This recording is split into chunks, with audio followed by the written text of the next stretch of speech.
anunció esta nueva fibra, esta fibra E, que todavía no tenemos exactamente los detalles, pero me pareció interesante entonces ver qué son fibras, qué es una fibra, y a partir de ahí qué podría ser la fibra E y cómo le podemos entrar nosotros a la fibra E si quisiéramos, qué posibles rendimientos podríamos tener o qué tan interesante podría ser esta fibra E para nuestro portafolio de inversión.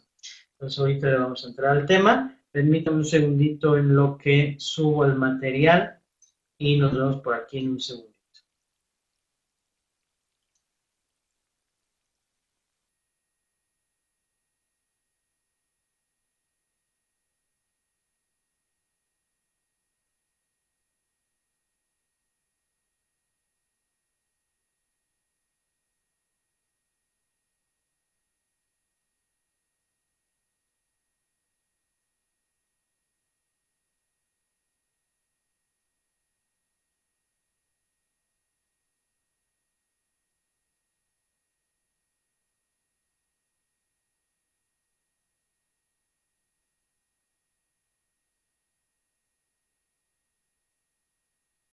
Perfecto, saludos a todos ustedes. Entonces la pregunta es, fibras, todos sabemos más o menos qué es, cómo se manejan, fiscalidad y todo lo demás, o estamos en blanco. Por ahí me comentan, por favor.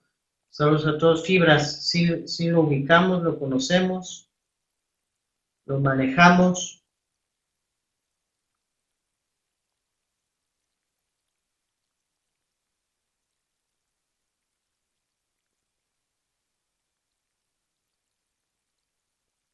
¿No? ¿Sí o no?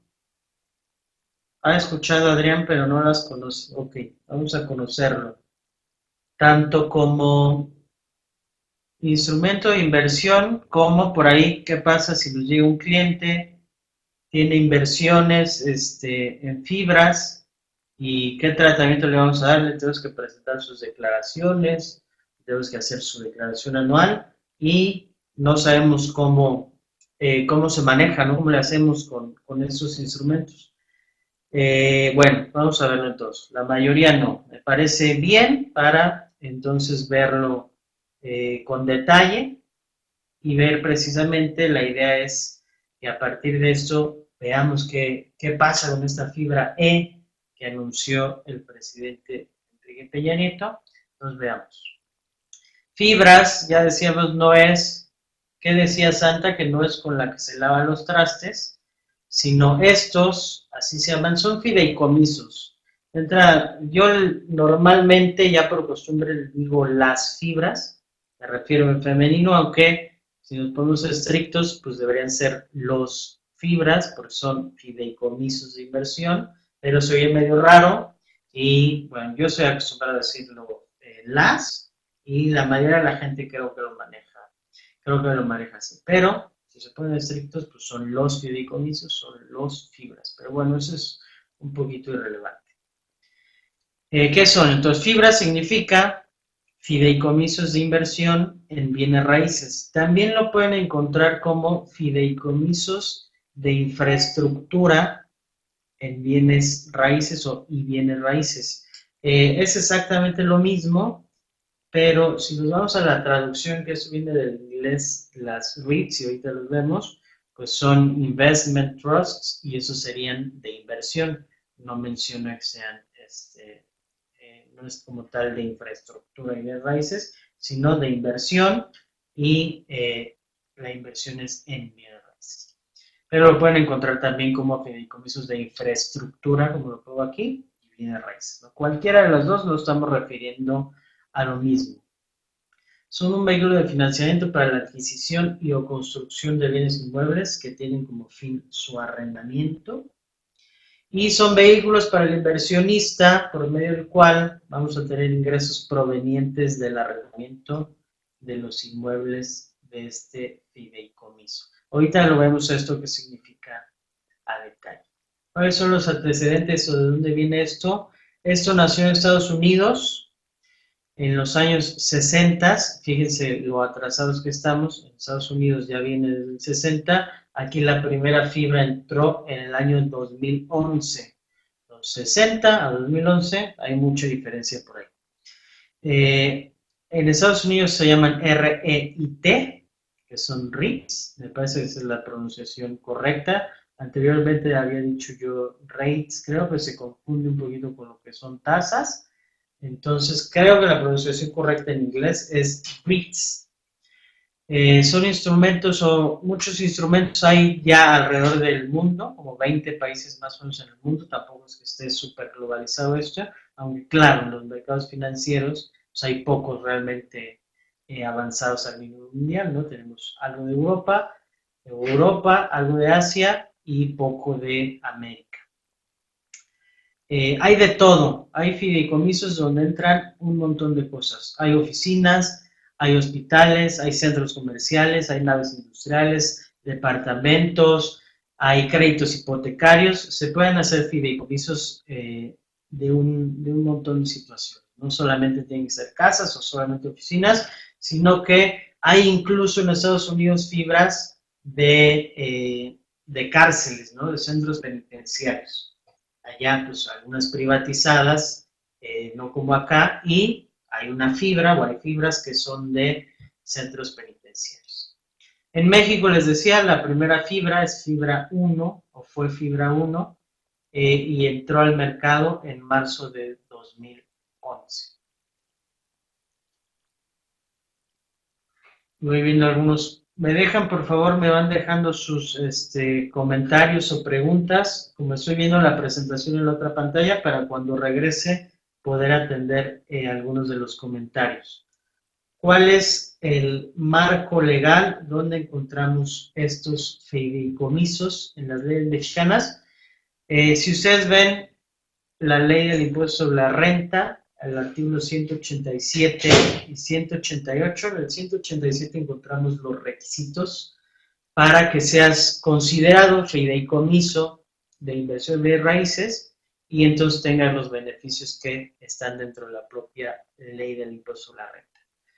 Básico, constituido en base a leyes mexicanas y que la fiduciaria sea una institución de crédito residente en México.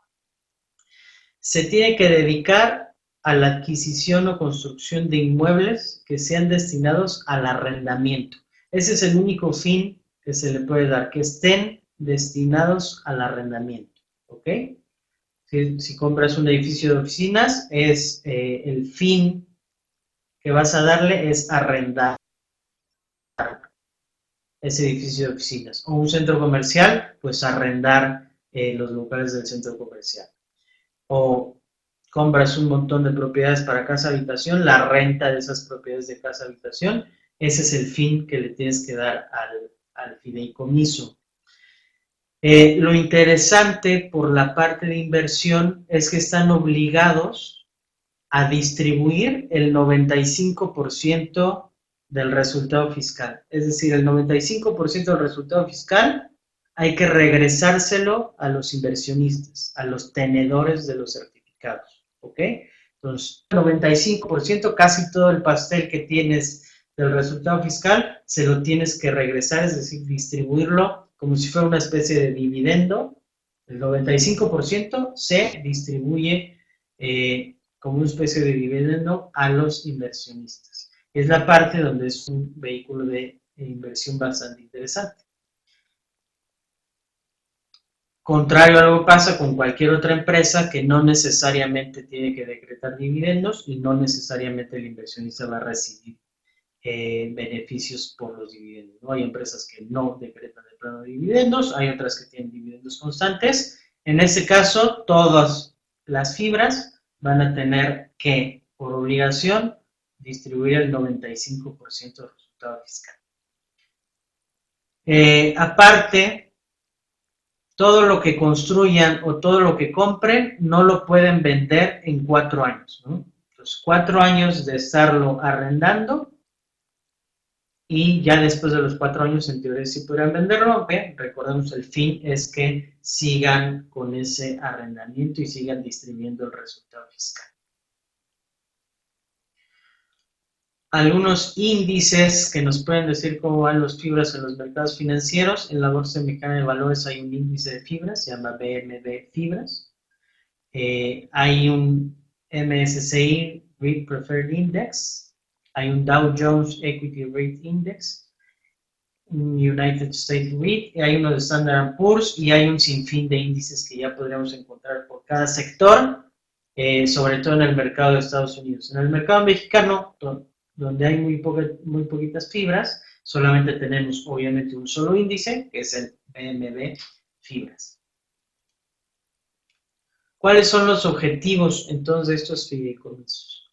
Es impulsar el desarrollo inmobiliario en México, ser fuente de liquidez para desarrolladores, fomentar inversión en bienes raíces a todo tipo de inversionistas y diversificar portafolios de inversión. Si ustedes quisieran ahorita invertir para generar recursos a través de una renta, ¿cuánto tendrían que poner? Pues tendrían que comprar una propiedad, ¿no? Ya sea una oficina o ya sea una casa habitación que quisieran ustedes rentar. ¿Cuánto les va a costar eso? Estamos hablando de probablemente millones de pesos, ¿no?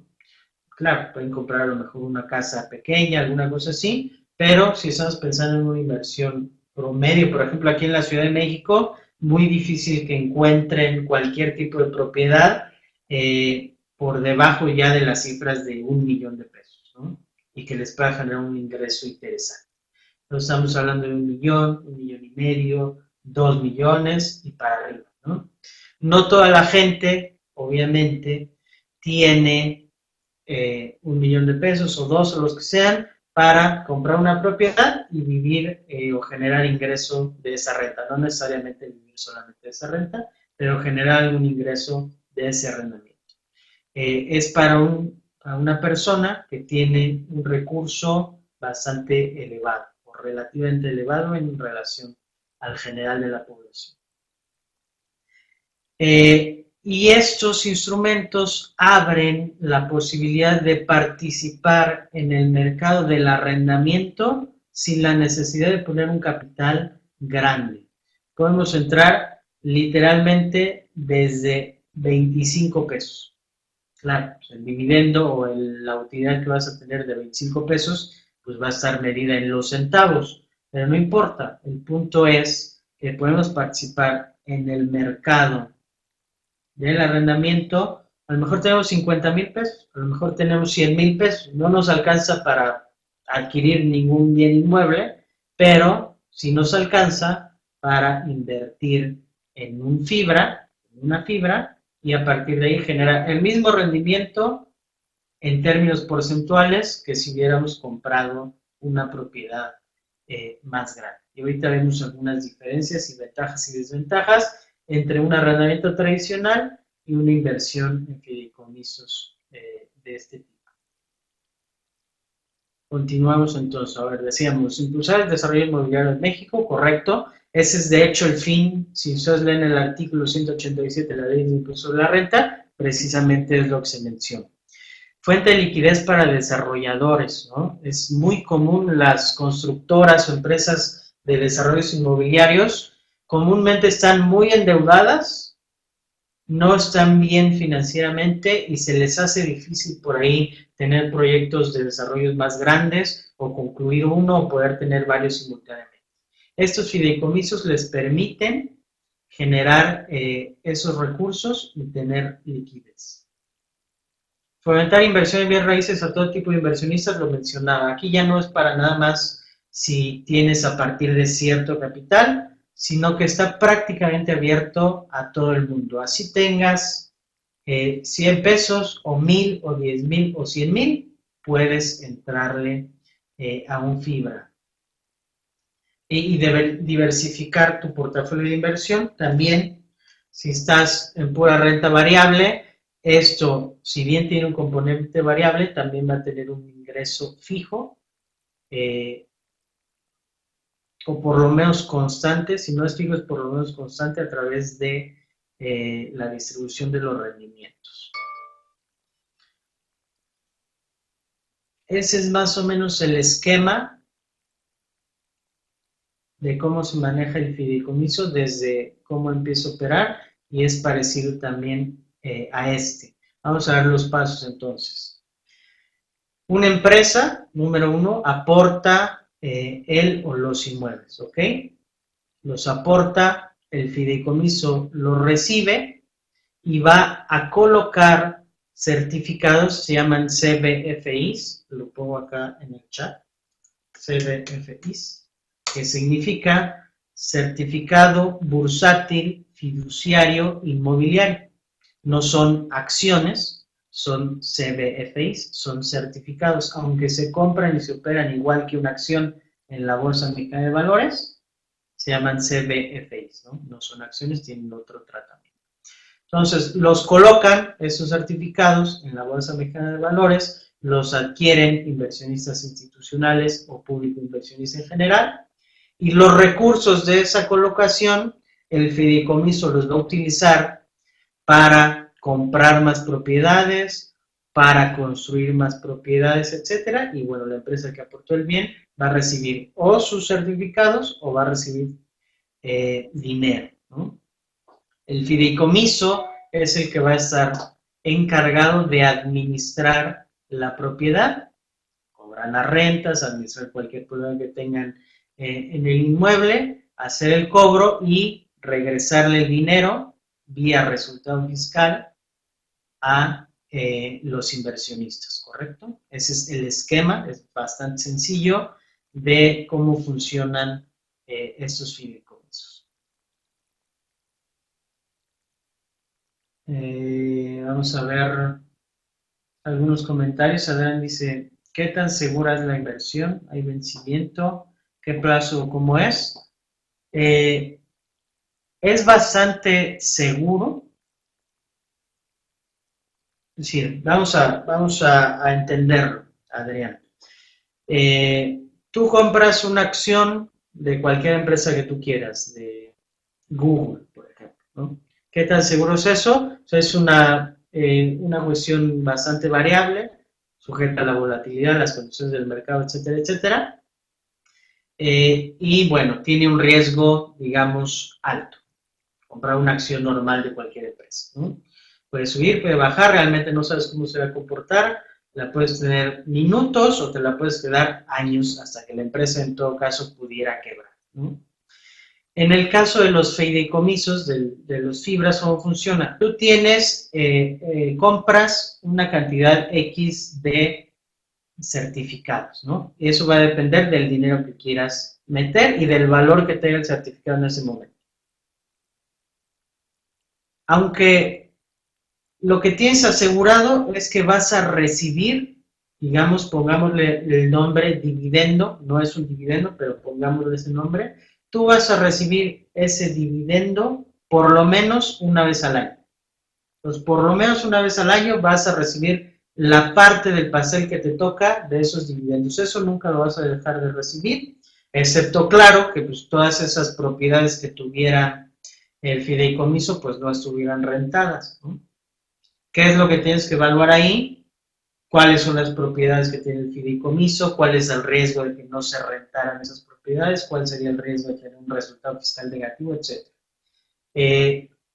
Realmente esos instrumentos son bastante seguros, por lo mismo, tienen un componente de recibir ese dividendo, que repito, lo estoy poniendo entre comillas porque no es realmente un dividendo, es una distribución de resultado fiscal, esa siempre la vas a recibir. Y luego también tiene una parte variable donde ese certificado sí puede subir o bajar de valor. Pero la distribución de efectivo se hace en base al número de certificados que tienes. Entonces esa no va a variar si varía el precio de tu certificado, esa va a ser constante, se va a repartir entre tantos certificados que existen.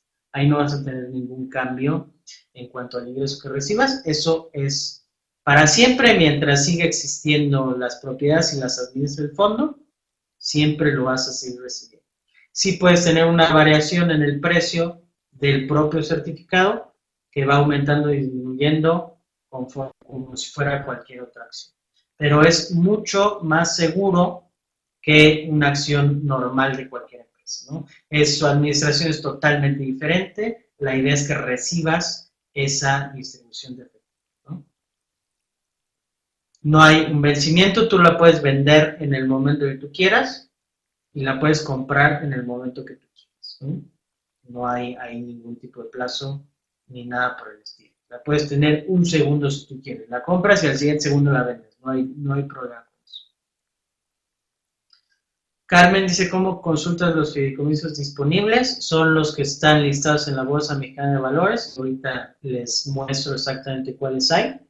Y simplemente si les interesa, quieren saber qué están invirtiendo y todo, que yo tengo unos ejemplos aquí, simplemente se meten a su página y ahí van a ver la información para el inversionista, que son sus resultados, lo que están haciendo, los proyectos que tienen para el futuro, etcétera, etcétera.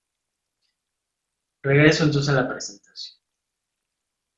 ¿Cuáles fibras, precisamente respondiendo a la pregunta también, hay en México? Les decía, la primera es fibra 1, se le conoce como FUNO, si se le llama. Entró en marzo de 2011 al mercado mexicano. Propiedades que administra, y ahí me dirán ustedes qué riesgo podría tener de que la Torre Mayor se quedara sin inquilinos, por ejemplo. Pues pensaríamos que es bajo, ¿no? No es toda la Torre Mayor, Fibra 1 administra el 49% de la Torre Mayor, es decir, tiene la administración del 49% y renta pues, a las empresas que están situadas ahí. El centro comercial La Isla de Cancún, muy conocido, a los que han ido a Cancún. Plaza Central, es una plaza aquí en DF, junto a la Central de Abastos. Outlet Monterrey y muchas otras. Es el portafolio más grande que hay en México, el de Fibra 1. La siguiente fibra que entró fue Fibra Hotel. Obviamente su nombre dice que está enfocada a hoteles, es decir, que administra hoteles, y pues los resultados de esos hoteles son los que ustedes van a recibir como inversionistas. Tiene hoteles One, tiene hoteles Fiesta Inn, tiene hoteles Real Inn, ojo, no son todos. Si nos metemos ya a la información específica, veremos qué hoteles One está operando, qué hoteles Fiesta Inn está operando, qué hoteles Real Inn está operando y qué otras inversiones tiene, qué otros bienes inmuebles está administrando. Fibra Macquarie, esta se dedica principalmente al arrendamiento de naves industriales, está en 24 ciudades, en 19 estados de la República. Eso era su información del año pasado, habría que actualizar la información para este año. Tenemos Fibra Inn, que tiene hoteles Holiday Inn, que tiene hoteles Wyndham, que tiene algunos hoteles Camino Real, ese entró en marzo de 2013. Está Fibra Terrafina, tiene centros de distribución, tiene 229 propiedades en 25 ciudades en 16 estados. Estoy dando algunos datos de cada una de ellas para que ustedes se den una idea de la diversificación que hay en esos instrumentos. Fibra Shop tiene Plaza Cuculcán, tiene Urban Center Condesa, esta es una placita muy chiquita que está muy cerca aquí de nuestra oficina. Opera 8 centros comerciales en 5 estados. Fibra Inn tiene Fibra Danos, perdón, ahí tiene un error la lámina, es Fibra Danos. Tiene, por ejemplo, los edificios aquí en Reforma 222, tiene Parque Delta, Parque Lindavista, Parque Duraznos, que son plazas muy grandes aquí en el DF. Y el proyecto más reciente que tiene es el de Toreo, Parque Toreo, que es un desarrollo muy grande, una plaza que ya está operando, pero con unas torres de oficina grandísimas aquí también, entre la Ciudad de México y el Estado de México, ¿no? Donde era el Toreo. Las que hay, esas son todas las que hay a la fecha, en 2015, que ustedes pueden consultar en la Bolsa Mexicana de Valores. Tenemos a Funo, a Danos, Fibra HD, Fibra MQ, Fibra PL, Fijo, Fin, Fibra Monterrey, Fibra Shop y Fibra Terrafina. Esas son todas las fibras que tenemos en el mercado mexicano. Son muy poquitas en relación a, por ejemplo, el mercado americano, pero son instrumentos interesantes y que yo creo que pueden crecer mucho en el futuro. Esa es su opinión propia, ¿no? Realmente, si ustedes quieren operar ahora mismo, solamente hay una que realmente tiene una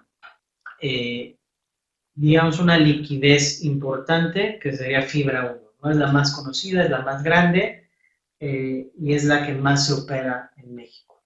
Yo creo que Danos es una fibra muy interesante y todas las demás también tienen componentes bastante buenos, pero no son tan líquidas en cuanto a que las podamos comprar y vender a precios justos.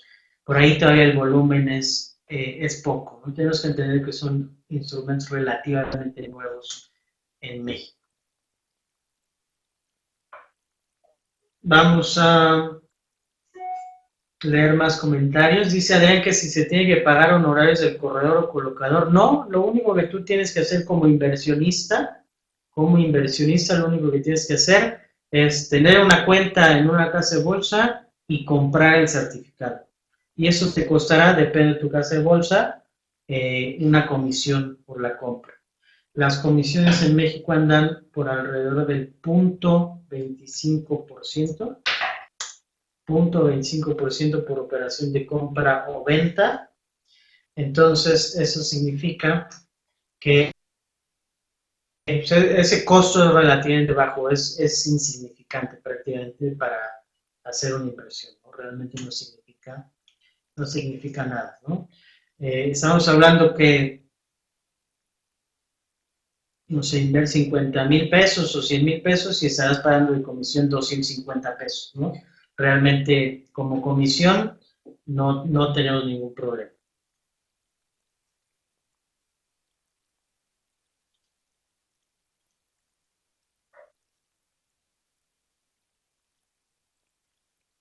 Sino más para que pudieran observar. Vamos a ver más comentarios. Esa sería la mejor forma de invertir sin tanto riesgo y con mayor seguridad en esta época de volatilidad. Esa pregunta es interesante. Históricamente, Carmen, sí, correcto, la comisión se paga a la hora que compras y a la hora que venden, no hay más comisión. A menos que en tu base de bolsa te cobren otras comisiones por administración de cartera o cualquier otra cosa, pues tendrías que pagar esas comisiones, pero como debe ser, normalmente es comisión de compra, 0.25%, comisión de venta, 0.25%, sobre el importe de tu compra y sobre el importe de tu venta. Si tú negocias una comisión más barata, pues entonces sobre tu comisión, ¿no? Eso ya dependerá de cada persona. Decíamos, lo de la volatilidad es interesante. Históricamente, y ahí nos tenemos que basar más en el mercado americano que en el mercado mexicano, porque en el mercado mexicano de 2011 que entró la primera fibra, las demás, la mayoría son de 2013 y las últimas son de este año. Fibra Prologis, que es prima PL, es de este año, por ejemplo. Pues realmente solo hemos experimentado una baja fuerte, lo que hemos tenido las últimas semanas, ¿no? No hemos tenido mayores movimientos en ese periodo en la bolsa mexicana y no podemos medir exactamente cómo se manejan estos certificados en un esquema de volatilidad alto.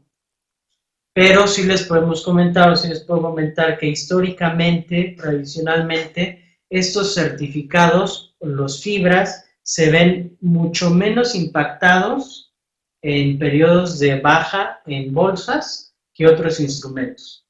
¿Y por qué? Porque realmente les va a afectar, al arrendamiento le va a afectar lo que pasa en alguna parte del mundo. Normalmente no, normalmente el arrendamiento es constante, ¿no? Nadie se va a salir de su casa, dejar de arrendar su casa porque los chinos traen un desastre con su bolsa de valores. Las empresas seguirán rentando sus oficinas, la gente seguirá rentando sus casas, los comercios a lo mejor le impactaría tal vez un poco más a las fibras dedicadas a centros comerciales. En caso de una crisis, pues podrían tener más problemas ese tipo de negocios que cerraran o algo por el estilo. Pero lo que es arrendamiento de casa habitación, arrendamiento total de oficinas, se mantiene básicamente igual, no tiene tanta variación, no tiene tanta volatilidad ese mercado. Por lo tanto, los propios certificados, el negocio sigue igual. Tú tu distribución de efectivo la vas a tener básicamente o la tienes garantizada, ¿no? Es realmente raro que hubiera una crisis realmente en el mercado de arrendamiento pues sería raro, ¿no? O ya estaremos hablando de una supercrisis de otra magnitud. Entonces, realmente la parte, el negocio como es, que es el de arrendamiento, ese es el negocio.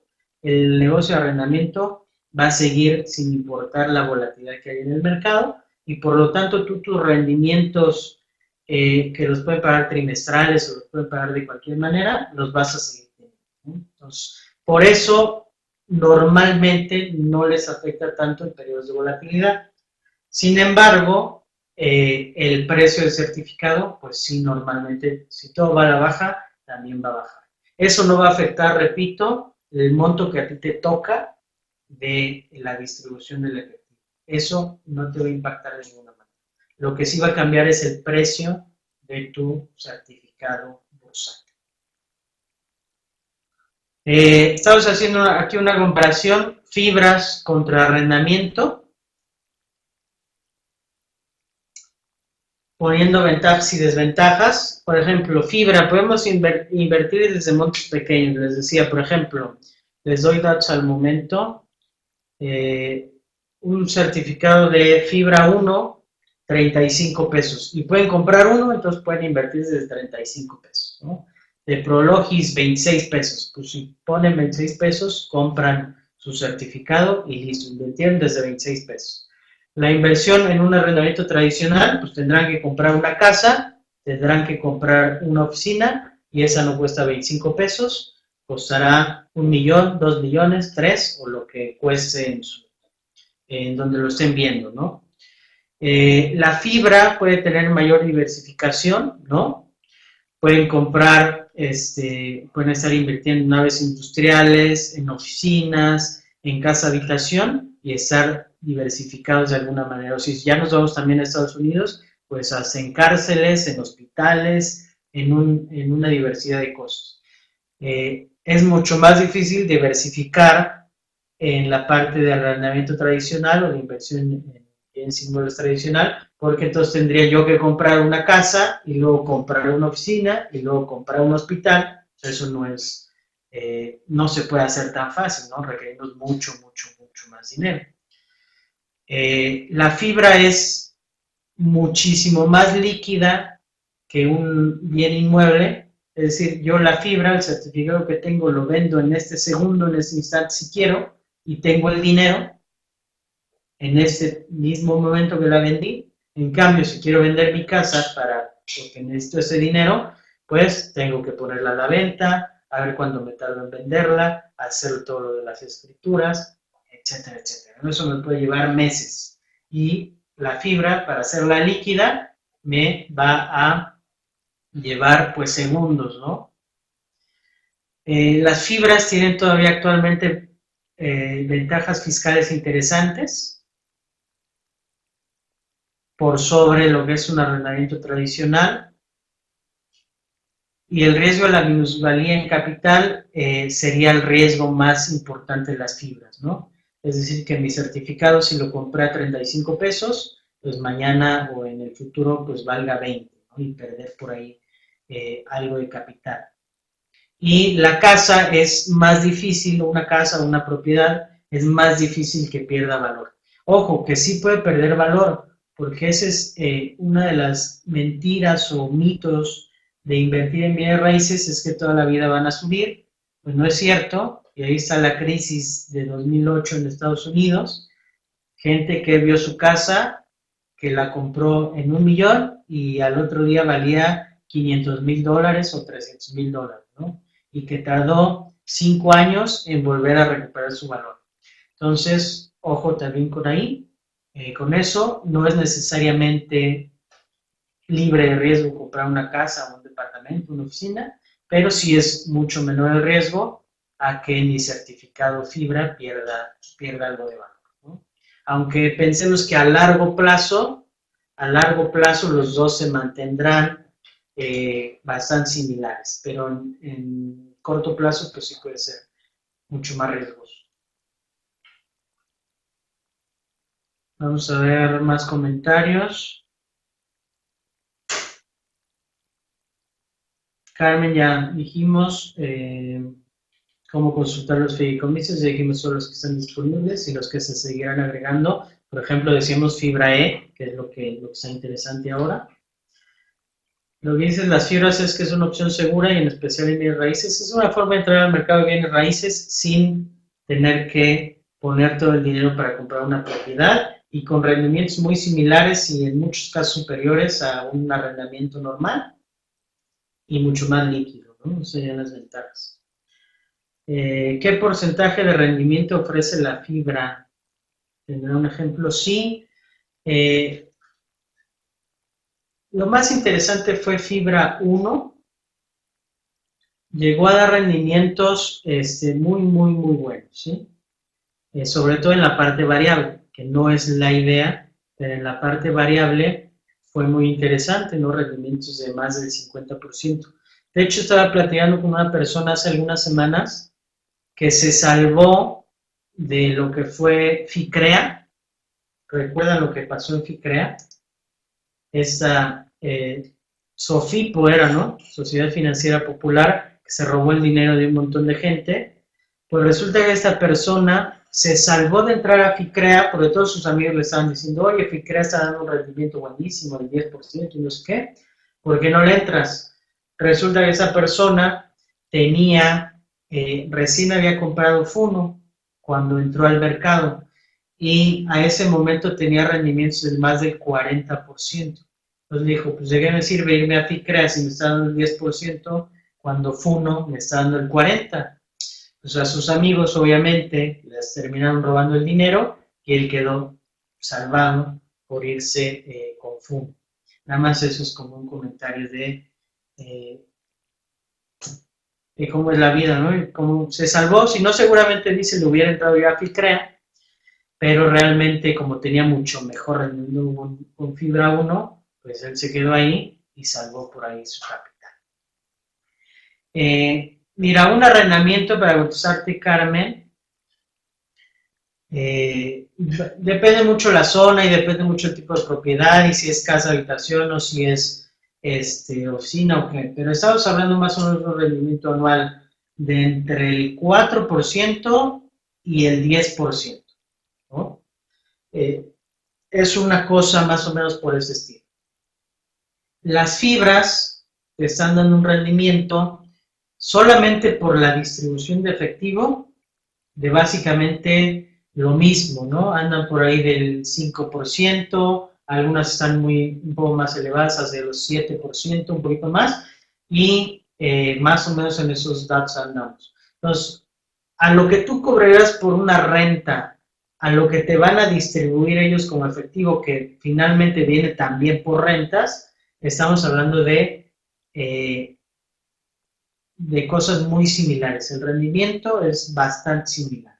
Y si por ahí encuentras periodos en que la fibra está pagando mucho más porcentaje, pues mejor.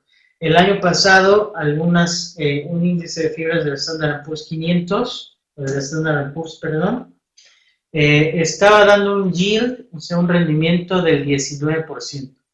Estaba mucho más interesante que a lo mejor haber comprado alguna propiedad, ¿no? Estaba mucho más interesante. Y en el momento que eso puede bajar, la ventaja que ese yield baja del 19% al 3%, pues es muy fácil salirte de esa fibra y empezar a comprar otras cosas, ¿no?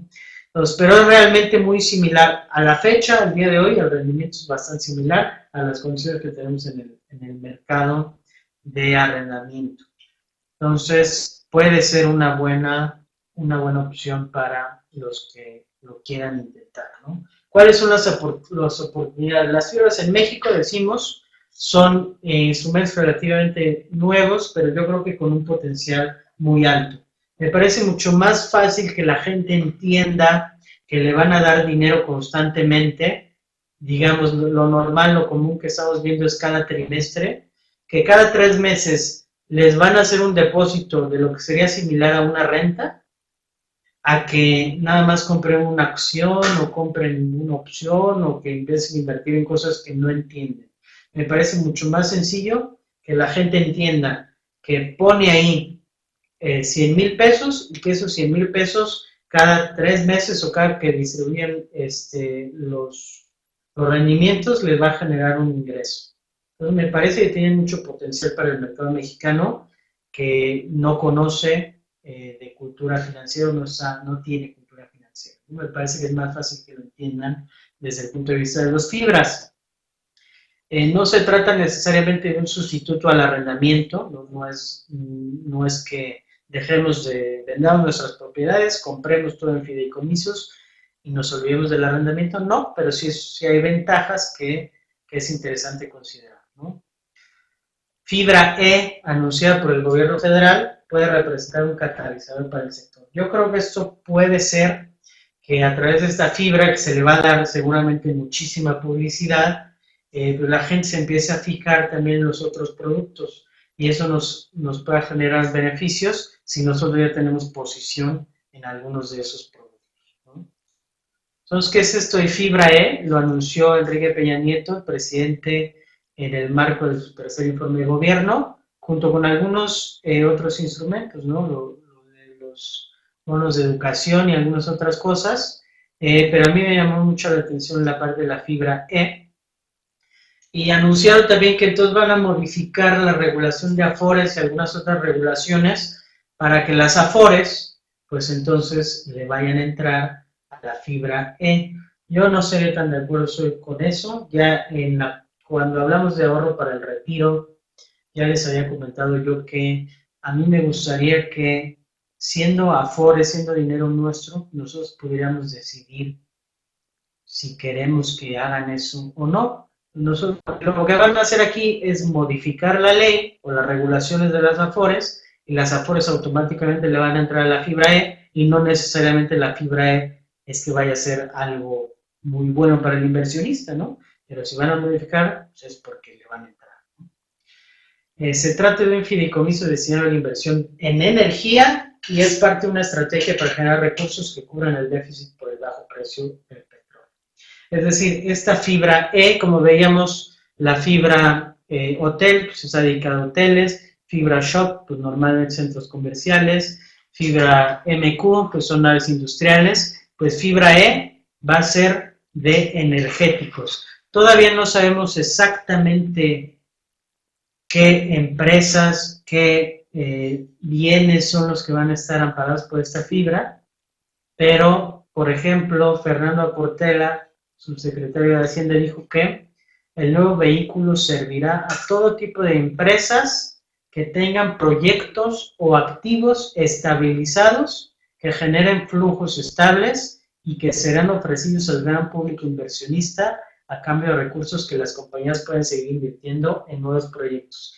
Pues, no sé exactamente hacia dónde vaya, pero entiendo más o menos que tú eres una empresa en el ramo energético, quieres entrar a la fibra E, pues pones a disposición tu empresa o tus activos o tus bienes, no sé exactamente cómo vaya a funcionar, y se van a emitir los certificados, se pondrán en la bolsa y ahí se podrán adquirir por parte del público inversionista, les generarán un recurso a esas empresas que utilizarán para seguir creciendo sus negocios o invertir en nuevos negocios, ¿no? Eso parece que es más o menos el esquema, pero habría que ver exactamente qué empresas son las que les van a entrar y qué es lo que nos van a ofrecer. Recuerden que el fin de la fibra es que haya un bien, que ese bien se dé en arrendamiento y que el resultado fiscal de ese arrendamiento se distribuya entre los inversionistas.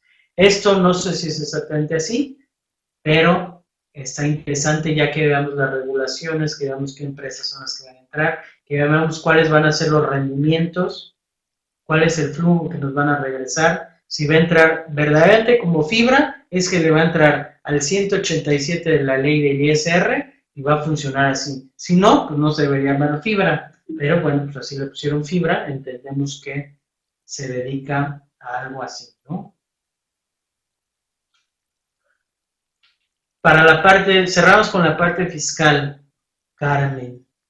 Para personas físicas, lo que te regresan, lo que te dan como especie de dividendo, que es la distribución de efectivo, esa las personas físicas la consideran como ingreso por arrendamiento, ¿ok?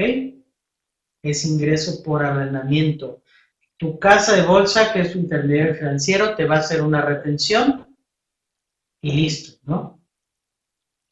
Tú lo consideras, no tienes que hacer pagos provisionales ni nada por el estilo. Simplemente te van a dar el efectivo, te lo van a depositar en tu cuenta, te van a hacer la retención y listo. Tú lo tienes que considerar como ingresos por arrendamiento. La parte de ganancia de capital por fibras está exentas de ISR, no como cualquier otra opción que es la tasa del 10% por ganancias de capital. Fibras están exentos.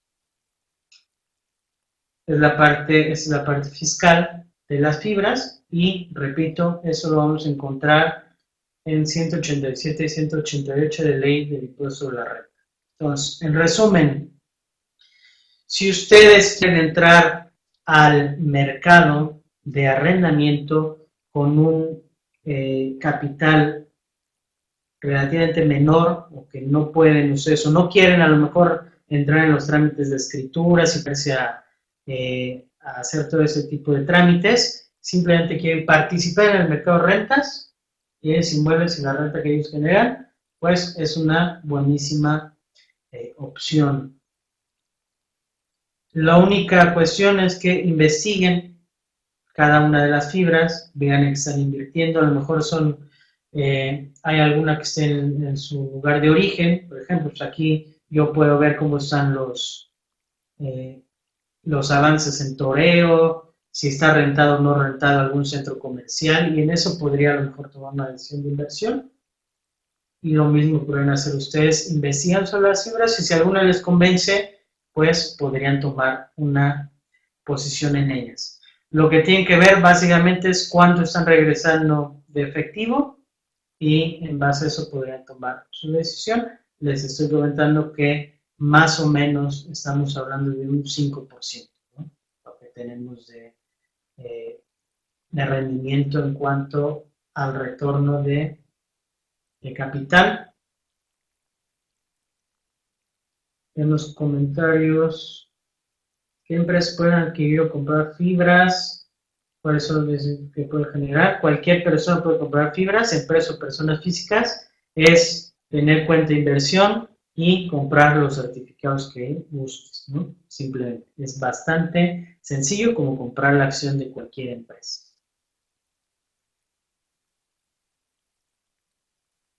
¿Alguna más? Preguntas antes de cerrar. Nos quedan 2 minutitos. Si alguien tiene algún comentario adicional, duda, no queda claro cómo se opera, cómo las podemos comprar, cómo nos depositan los rendimientos, cada cuánto, etcétera, etcétera, adelante, ¿no? Si no, pues vamos cerrando. Acá en la lámina les dejaron nuestros datos de contacto, contaduría.org.mx, info@contaduría.org.mx, el correo general, dirección @contaduría.org.mx es mi correo, 52 56 38 23, teléfono en la Ciudad de México. Twitter nos encuentran como AMSPCRS. Mi Twitter es mi nombre, Jacobo Fournier, y me pueden encontrar en otras redes sociales igual bajo el mismo nombre.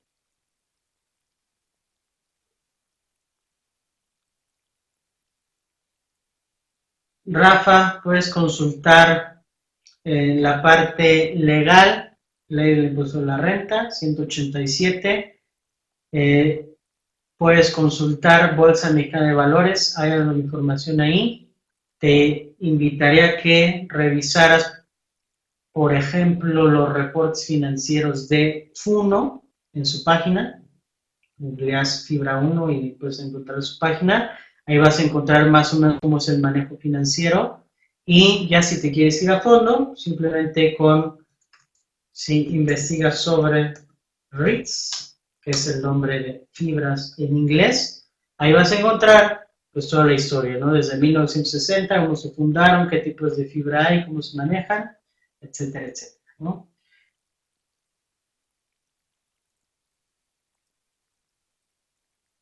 No habiendo más dudas, yo los dejo y acabamos el tiempo, los dejo por el día de hoy y nos vemos la próxima. Muchas gracias a ustedes y saludos.